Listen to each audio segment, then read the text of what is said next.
Olá, Jabu, bem-vindo aqui nestas conversas do Projeto Ágora, aqui numa paisagem maravilhosa lisboeta, lusitana. Estou muito contente de poder conversar contigo sobre algumas questões. Em primeiro lugar, se tu puderes apresentar. Bom dia, eu sou Jabu Morales, eu sou compositora, cantora e percussionista. E eu sou de Belo Horizonte, Minas Gerais, mas eu moro há 12 anos em Barcelona. Perfeito. Barcelona, aqui pertinho, ao mesmo tempo longe.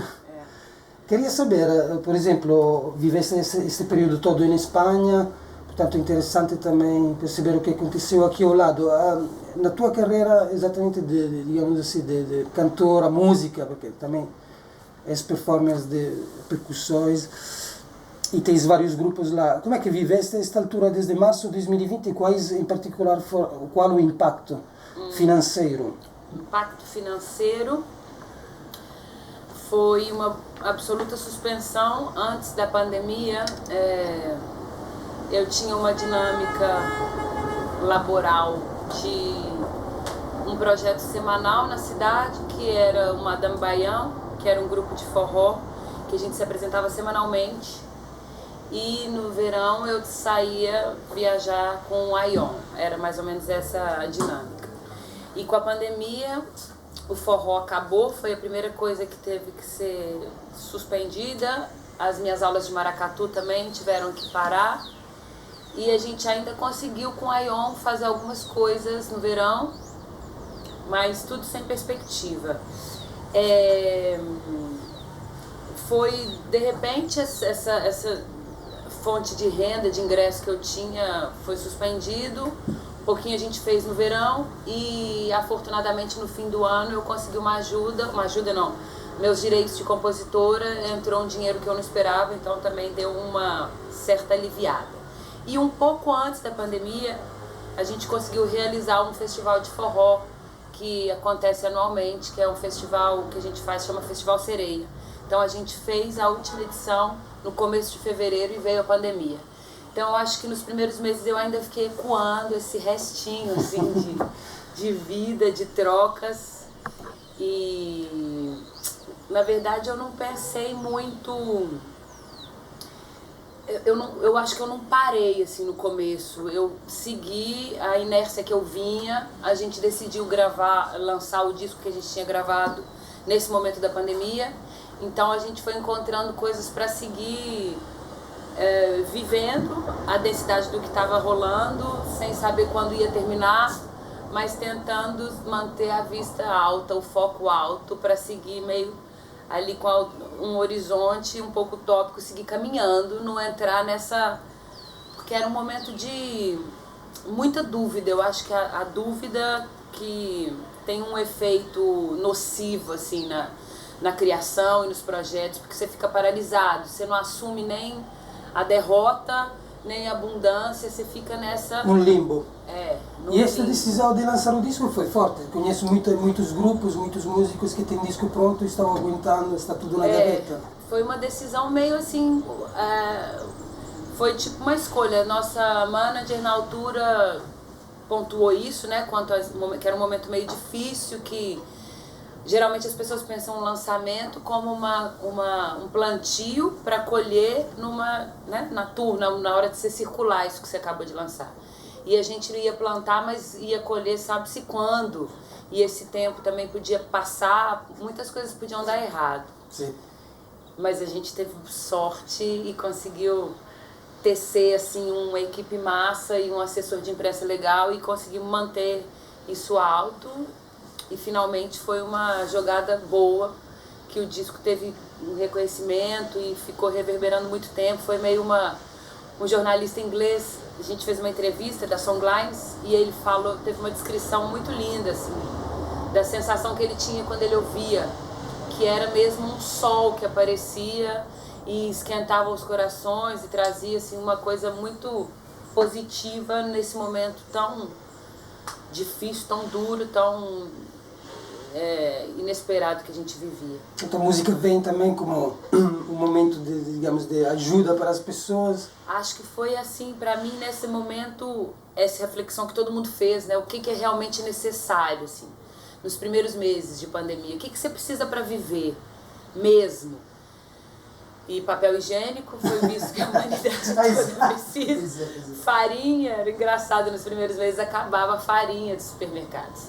E música, e arte, e ressignificar toda angústia, toda dor, toda dificuldade, colocar, reformular isso para fora, né? Pôr isso para fora, olhar de outra perspectiva. Eu acho que a música e a arte no geral ficou claríssimo, explícito que é de fato saúde mental, assim, é uma coisa que é vital para você manter o barco, eu acho que manter, levando, acolher a tristeza, a angústia, mas manter-se.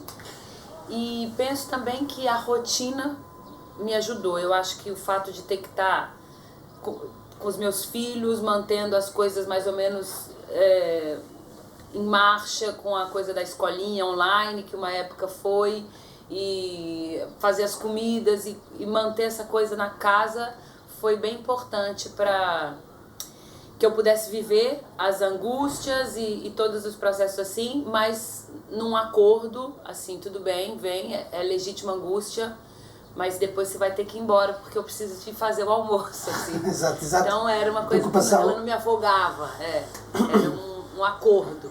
Te recebo crise, eu te recebo caos, mas a vida precisa continuar. Vamos tentar encontrar nosso passo e seguir essa dança. Então, neste processo de lançamento do disco, a criatividade e as ideias assim foi sempre animando o espírito?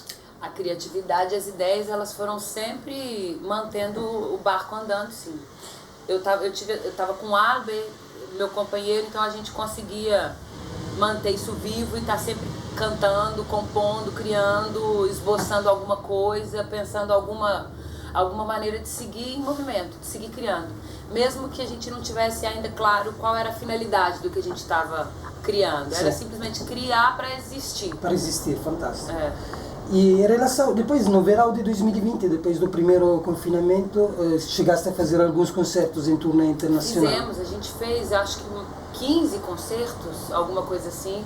Na Itália a gente trabalhou um pouco, na Suíça e surpreendentemente no Réveillon, num momento que estava tudo louco, a gente fez um show nas Maldivas, que foi tipo mesmo uma manifestação de que pequenas pérolas, pequenos milagres acontecem. Ou seja, foram uma das bandas mais afortunadas que eu conheço. Gente, foi tipo, parecia conto, parecia que era mentira até acontecer, assim, era mais inusitado impossível, especialmente nesse momento, era mesmo uma gotinha de milagre. E eu me interessava saber, nesses concertos, por exemplo, no princípio do verão 2020, durante o verão, foi tudo feito num regime, digamos assim, de restrições, distanciamento social, máscara. Como é que viveste isto como performer? Foi. E como é que sentiste o público? Então, eu acho que agora vão vir os desafios, porque me dá a sensação que quando vem uma situação muito extrema, muito aguda, todo mundo ativa um modo de sobrevivência e a coisa você soluciona porque não tem o que fazer. E aí, com a persistência desse quadro, é que você vai se dando conta, a energia vai abaixando, né? E você vai se dando conta do desafio. Na altura que a gente fez os shows, tinha distanciamento e todo mundo de máscara, sentado, mas as pessoas estavam tão sedentas dessa descarga de energia que ficava todo mundo saciado. Eu acho que agora vai vir a fase mais difícil, que é essa realidade se estabeleceu. Como eles falam na Espanha, es lo que hay.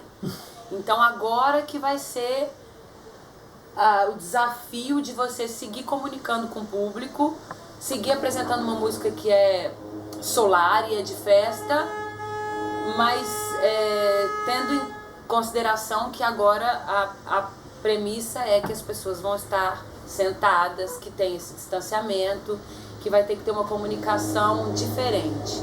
Eu penso que o desafio ele ainda está por vir. É incrível, porque isso, claro, prolonga-se e durará ainda algum tempo. É por isso que interessa saber a mim, e penso também aos que vão ouvir estas conversas, como é que as estratégias, né? Como é que podemos nos organizar e ver como, ou seja, abordar a performance ao vivo neste quadro histórico. E em relação, por exemplo, a toda a atividade que houve nos concertos de live streaming, tudo digamos no computador, a música, até os festivais estão aplicando este formato. Fizeste alguma coisa? A gente fez alguns festivais, mas os shows que a gente reproduziu, eles foram os shows que a gente gravou no começo da pandemia. Então, as exibições eram ao vivo, mas a transmissão foi numa circunstância de streaming. Na verdade, eu acho que eu preciso também muito aprender, porque é uma maneira de se seguir que me desafia muito, porque não é sempre que eu consigo conectar com isso. Então eu, enquanto consumidora, questiono como é que seria, como é que eu lido com isso, assim, eu consumo isso me pega, eu consigo ligar um computador e servir uma copa de vinho e de verdade curtir um concerto, aquilo, assim, ou não, eu fico mais analisando bom, enfim, pra mim eu acho que eu vou ter que também me empenhar para aprender a encontrar maneira de eu me expressar que siga sendo legítima para mim porque ao mesmo tempo essa possibilidade que amplia, né? Eu tenho amigos que são professores de música e que depois dessa pandemia, surpreendentemente, conseguiram um alcance muito maior de alunos e um ritmo, uma carga semanal de trabalho que eles não tinham antes da pandemia. Então são essas duas outras faces que vão dialogando, né? Ou seja, pode ser uma ferramenta útil, mas para a performance teremos que ver como é que vai evoluir. Na necessidade vai revelando assim, abordagens que a gente não tinha se dado conta ainda. Essa coisa do live, ela de fato é a que mais me desafia, porque essa energia que te chega quando você decide ver uma música ao vivo, isso você não reproduz com vídeo, é outro lugar, né? É outra coisa que te alimenta, não essa bomba, esse canal direto, assim, quando você vê uma banda que estão ali, os 5 alinhados energeticamente, todo mundo te mandando uma carga de energia. Com uma tela você não consegue, você vai por outras coisas. E eu acho que é um aprendizado, eu acho que a gente está vivendo uma era muito intensa, que daqui a uns 10 anos a gente vai olhar para trás e vai falar, caramba, a revolução Wi-Fi foi nessa, né, assim, igual naqueles meses. Muitas revoluções de todos os tipos, tecnológica, a revolução que são os marcos para a história. Eu acho que a gente está vivendo uma, que daqui a uns anos a gente vai se dar conta. Ou veremos, por exemplo, alguns live streaming feitos no Zoom com telemóveis, com qualidade péssima de áudio. Nós poderemos eventualmente rir das até condições isso, em que fizemos. Das tecnologias que vão surgindo, né? Tinha esse desafio de conseguir fazer lives e músicos em diferentes partes, que tinha latência e não tinha solução, e aí pintou uma vez um músico de São Paulo, parece que eu vi, divulgando uma live que ele tinha feito com um amigo em outra casa e tinham conseguido um técnico que desenvolveu uma coisa lá para diminuir a latência e eles finalmente conseguiram. Então essas coisas agora são todos experimentos e daqui a uns anos vão ser assim, é só girar a tela para essa função e você elimina a latência. Portanto, estamos num período exatamente assim de perguntas, questões, e como é que vai ser daqui a uns anos, ninguém sabe, mas estamos no caminho de uma revolução digital. Estamos dentro dela, dentro do furacão. Obrigado, Gibu. Queria saber se neste processo desde março de 2020 até hoje recebeste algum apoio em Espanha de artista? Eu tinha uma ajuda emergencial para os artistas, mas eu não você tinha que ter cotizado X horas e eu fiquei no mínimo, então eu recebi uma ajuda quase que irrisória, assim, um café. eu consegui, mas no final agora, veio em fevereiro de 2021, uma ajuda, mas não por ser artista, uma ajuda emergencial para famílias, pela unidade familiar. E um ano depois da pandemia. De fato, eu não sobrevivi nesse período com ajudas do governo. Eu sobrevivi com ajudas do meu circuito de convivência, né? Meu companheiro, o pai dos meus filhos, a gente foi se ajustando e deu para sobreviver. Mas governamental, não pude. E tens algumas expectativas, depois de, considerando este período como um período de reset zero, algumas expectativas da política em relação ao setor artístico? Esperas alguma mudança, alguma melhoramento? Olha, eu acho que nesse momento, assim, eu encontro que o discurso é um pouco, temos coisas mais urgentes, mais emergentes para cuidar, pensando que com toda a penúria, né, com toda a dificuldade que eu passei, eu vivi isso num lugar privilegiado. Eu tinha o que comer. Acho que quando vem a crise, acontece um pouco isso, assim. Sinto que por parte dos governos, pelo menos na Espanha, é assim, o mais urgente é as pessoas sobreviverem, terem o que comer, terem onde dormir e terem toda a estrutura necessária para viver ou essa enfermidade ou despedir um parente. Então quase que a arte, assim, esse foco nisso, como se fosse uma coisa secundária, assim. É mesmo uma briga, quem tem voz de decidir alguma coisa ou de colocar uma pressão, são mesmo os setores que mercantilizam e comercializam a cultura. Então eu vejo os restaurantes, a hostelaria se posicionando no sentido de seguir vendendo copas, vendendo jantares e tal, mas a arte como a manifestação carro-chefe, eu não vejo ser contemplada, não. Eu percebo que ainda há muito caminho para fazer. Caminho. Obrigado, Jabu.